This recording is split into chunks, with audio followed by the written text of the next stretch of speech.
Hello Brick Fanatics! So the LEGO Group has published their financial report for the first chunk of 2024, and the short version is it's really good news if you happen to own the LEGO Group, because they have made a significant chunk of change.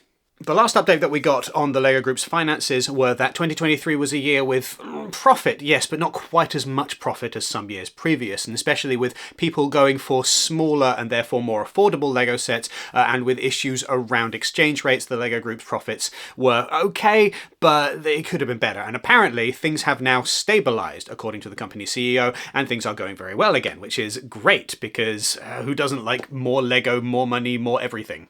I mean, obviously, for myself, for you, for other people, it's not necessarily going to impact us hugely that the LEGO Group is making more money, but it is worth bearing in mind that the LEGO Group is doing a really good job of connecting with audiences at the moment and finding the sets that consumers want, and consumers are buying in large numbers, and everything is doing very well. With all of that said, the question becomes, what is it that the LEGO Group is doing so well right now that is proving to be so successful and so profitable for them, and what are they going to be continuing to do in the future? And thankfully, the LEGO Group has also let us know the top 5 themes that are making the most sales at the moment, that are the biggest deals in LEGO, so that we're able to look at them one by one and see what exactly is working here and how the LEGO Group is doing such a gangbusters job of making so much money. With that being the case, here is a handy guide to making sure that your large multinational toy company makes as much money as possible by looking at LEGO's top 5 themes. I think the thing that shines through the most in a lot of these themes is if it ain't broke, don't fix it. The top 5 themes for the LEGO Group are LEGO City, LEGO Technic, LEGO Icons, LEGO Star Wars, and LEGO Harry Potter, not necessarily in that order. These are the top 5 themes that have been consistently at the top of the leaderboard for several years now, with the one exception of Harry Potter, which briefly dipped off and was replaced by LEGO Friends before then reclaiming that top spot. In all of these cases, these are long-running themes that have proven successful over many, many years, and the LEGO Group has put a lot of work into building them up and building up their reputation over many, many years and several decades at this point. I think the youngest of them would be, I suppose, Icons, although that did kind of grow out of the Creator Expert theme. And so LEGO Icons would be, yes, the youngest of them, but also the one that I think is probably driving a lot of the sales for adult fans of LEGO, simply because of the kinds of products. And so that's maybe the market that the LEGO Group has been exploring most recently in larger numbers, rather than the others that are a bit more established. And then you've got Harry Potter, which has a very long legacy, and then had a big old gap in the middle before finally coming back in style last decade, and is really building on that, I feel. But at the same time, and this is the first point that I wanted to bring up, if it ain't broke, don't fix it, yes, but there is clearly room for experimentation, because if you look at the LEGO Harry Potter theme, as we did last week with our video on the Burrow, you can definitely see how the LEGO Group is not just doing the same thing over and over with this theme. Here is my object lesson for this particular point. I'm just going to carefully unfold this, and keep unfolding it, and keep unfolding it. This is the latest in a long line of LEGO Harry Potter Potions classrooms. We've had so many of these just in the past few years, maybe like 5 to 10 years. There have been at least 3 of them. We've had one that was built into kind of the foundations of a bit of the battlement of the LEGO Harry Potter Hogwarts Castle. It came with the classic Ford Anglia and the Whomping Willow.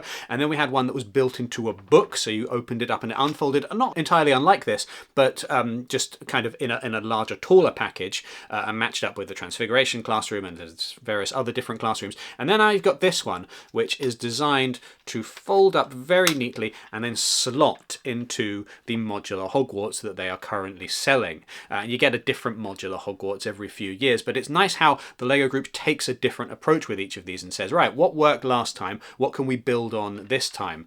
Sometimes literally.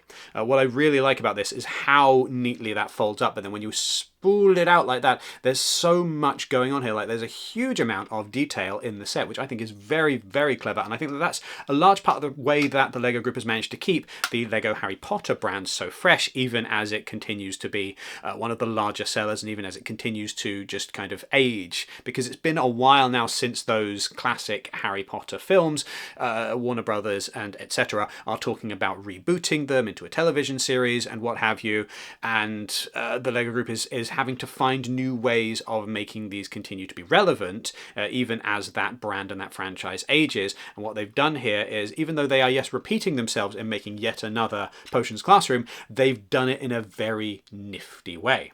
Another thing that is somewhat unique to the Harry Potter theme over various other themes are these collectible tiles. We've got random elements here that you don't normally get with a lot of LEGO sets, where you don't always know what's going to be in the box. So there are various different types of these printed tiles, and they've done chocolate frogs in the past, or chocolate frog cards, the playing cards, the trading cards that come with them in the stories, the books and the films. And here you've got these little portraits, and so there'll be different portraits in each box, and you have to go and collect the whole lot, or more sensibly go to Bricklink and just buy them very cheaply and very quickly if you happen to want an entire collection.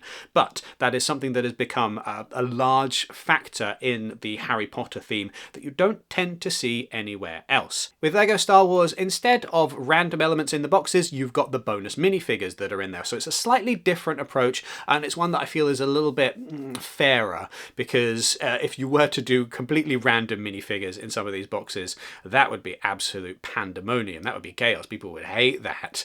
So this is definitely a fun way of approaching it. I feel like I've dwelt on this in so many different videos in the past that I don't really need to just re-emphasize how cool it is that we have some of these minifigures that would otherwise not get sets. But you definitely see with 2024 how the LEGO designers are attempting to give us the classic if it ain't broke stuff that we need from LEGO Star Wars, X-Wings and the Millennium Falcon and what have you, but doing it in a slightly different way. And Rebuild the Galaxy is clearly going to be a large part of that strategy for this year. It's a Disney Plus show that is not yet released. We're getting it next month, and it's got things like the Dark Millennium Falcon with evil Darth Jar Jar Binks, etc. And then you've got X-Wings that can swap their wings with TIE fighters. So the LEGO Group is clearly trying something slightly new with LEGO Star Wars, while also desperately clinging on to what has already worked for the past 25 years, which is fair enough. And with both LEGO Star Wars and with Harry Potter, you also see the same approach taken now in terms of building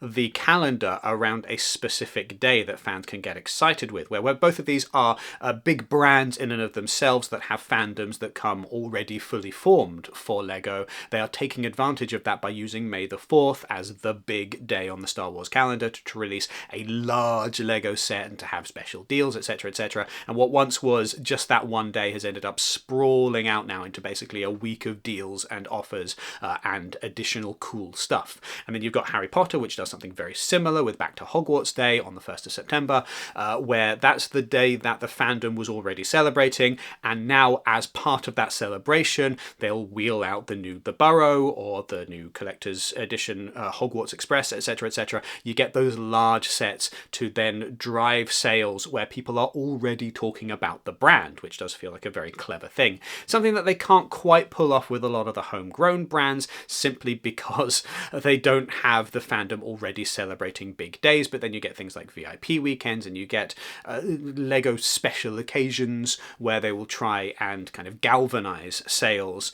But definitely this approach works better with the big fandoms that are already established. You can, to a certain degree, see a similar approach with City, though.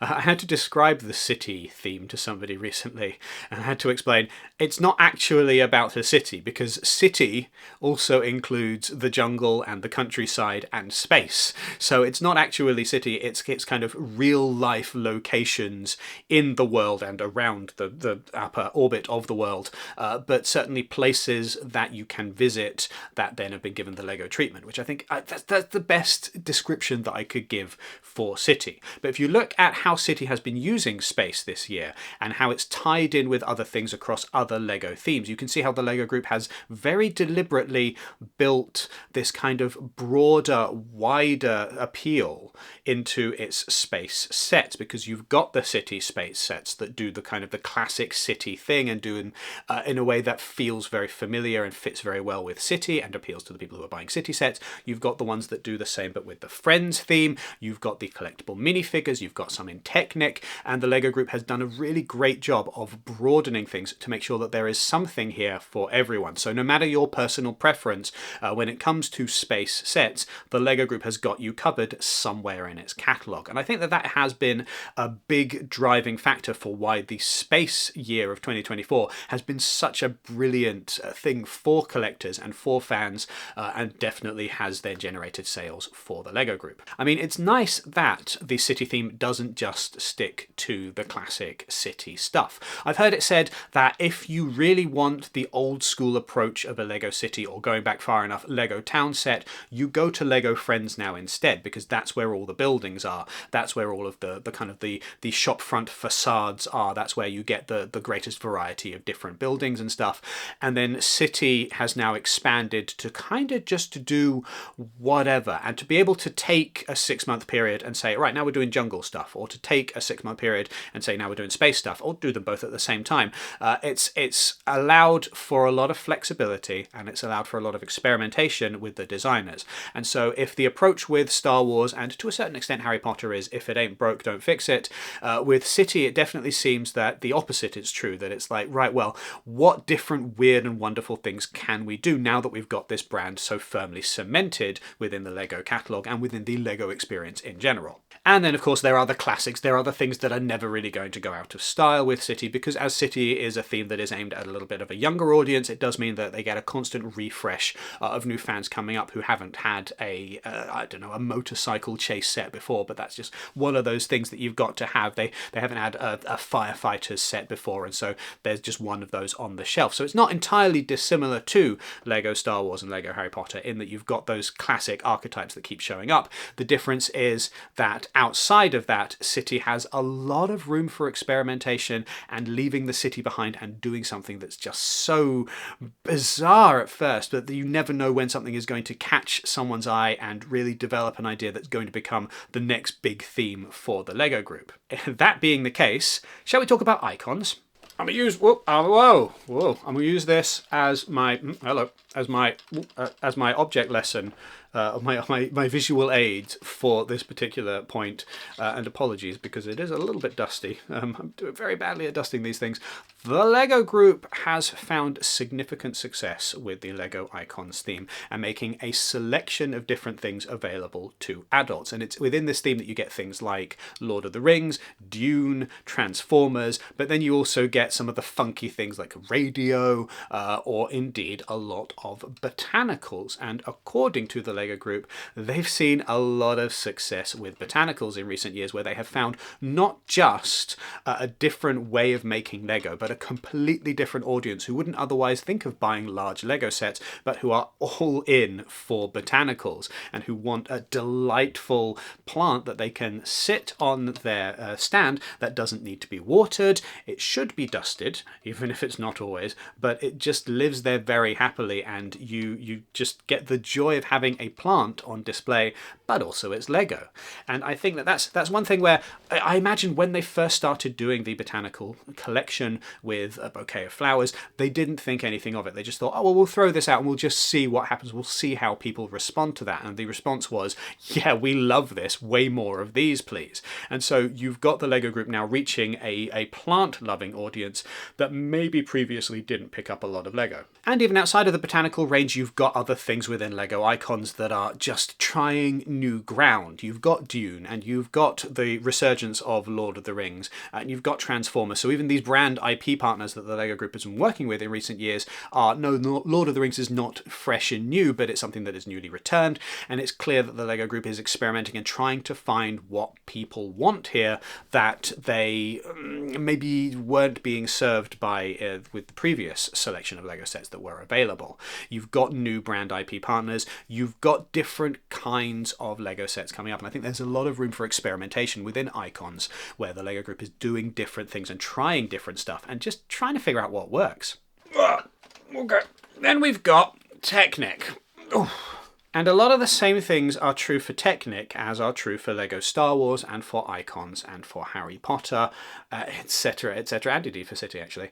Where if it ain't broke, don't fix it definitely applies, because they've built this theme over a long, long, long period of time at this point, and they know what kinds of sets sell, and they keep doing those. And so you get a lot of different vehicles, you get a lot of different cars, you get the same kinds of things over and over. And indeed, for example, we've got this one, which is a continuation of a successful sub-theme within that larger LEGO Technic theme. You know, the collection of really nice big supercars continue to sell well for, I mean, obviously these are not going to be the biggest sellers on the LEGO catalogue because they're so large and expensive, but they definitely find their audience. And then you've got the smaller sets all the way down to the age of 10. Like, Technic is such a broad thing that it's difficult to almost think of that as one theme, because some people are just dipping in for the cars, some people are getting other construction vehicles, some people are buying the smaller sets, some people are buying the much larger sets. There's so much in there that there is something for everybody. And with that, there has been room for experimentation. So this year we got the NASA collaborations where the LEGO Group and NASA worked together to make Technic sets that were something different, that were a bit sci-fi, that were speculative rather than based on things that are actually real and that are actually, you know, strolling around on the moon or on Mars. These were NASA sets that took a slightly more fanciful approach to things and just imagined what could be possible. And so that's, I feel, something that the LEGO Group has done that is a little bit off kilter with Technic and experimenting and trying to find what might work. And I can imagine that if that has done very well for the LEGO Group, then down the line we might get some more sets that are more kind of experimental, or that just kind of push the boundaries of what is real in this world and explore Technic in other things. Then you've got something like the wonderful, the sun with the earth going around it and the moon, that beautiful diorama, which is one of my favorite Technic sets. It's just absolutely so inventive and clever, where you can see how they've done the traditional, the normal thing. They've hit all of the regular points that you need to hit. And then they've been like, right, what else can we do? How else can we approach space? How can we do this in a way that is completely different to what has come before? And that, I feel like, is really the driving line behind all of these insights that are provided by these top 5 themes. Is we've got something that is working. It is working very well. We will continue to do the thing that people expect from us here and continue to just rake in the money from that. How can we experiment? How can we do things slightly differently? And it is by combining the classic and the original and the tried and tested proven approach with the idea of just experimenting and being a bit weird and seeing what new directions that you can be pushed in, that we get delightful things like this, where is it? This thing, which is, obviously I've had a go at this more than a little bit, but I just wanted to point out that this is the kind of experimentation that leads us to new discoveries, because this is not entirely different to the botanical collection in terms of let's just see what happens. And you've got that across all of these 5 themes where the LEGO Group has been like, well, let's just see what happens. And I do feel like that is a big factor in them having apparently stabilized the issues that they had around the number of sets that were being sold and the length of, the largeness, the size of the sets that were being sold last year going into this year, where because they've played around with things and they've found new ways to appeal to LEGO collectors and to a wider, larger consumer base, that they have been able to stabilize their sales and their profits and then continue to make more and more and more money as a result. So if you are a budding business enthusiast and you are looking to figure out what can be learned from the LEGO Group's enormous success in 2024, the moral of the story is do what works and then give yourself room to experiment and to try different things. And if you're a LEGO fan watching this video and just wanting to know more about LEGO, that means that we're probably going to see more weird and wonderful stuff in the future. And that can only be a good thing for those of us who would like to see the LEGO Group expand and try funky new ideas. Anyway, this has been a video on the LEGO Group's financial success. Thank you very much for watching. Make sure that you do all of the regular YouTube things by giving this video a thumbs up and hitting subscribe and the notification notification bell. If you're going to be buying any LEGO set in the near future, make sure that you use the affiliate link, which is down in the description, or the QR code that is currently on screen, which takes you straight to the LEGO website. We get a little bit of the percentage when you make a sale through that link. It does not cost you a penny extra, but it helps to keep the lights on at Brick Fanatics. Make sure that you also go to brickfanatics.com for all of your LEGO news and reviews, and sign up to our newsletter so that you never miss anything LEGO related ever again. Thank you very much for watching, and have a lovely day.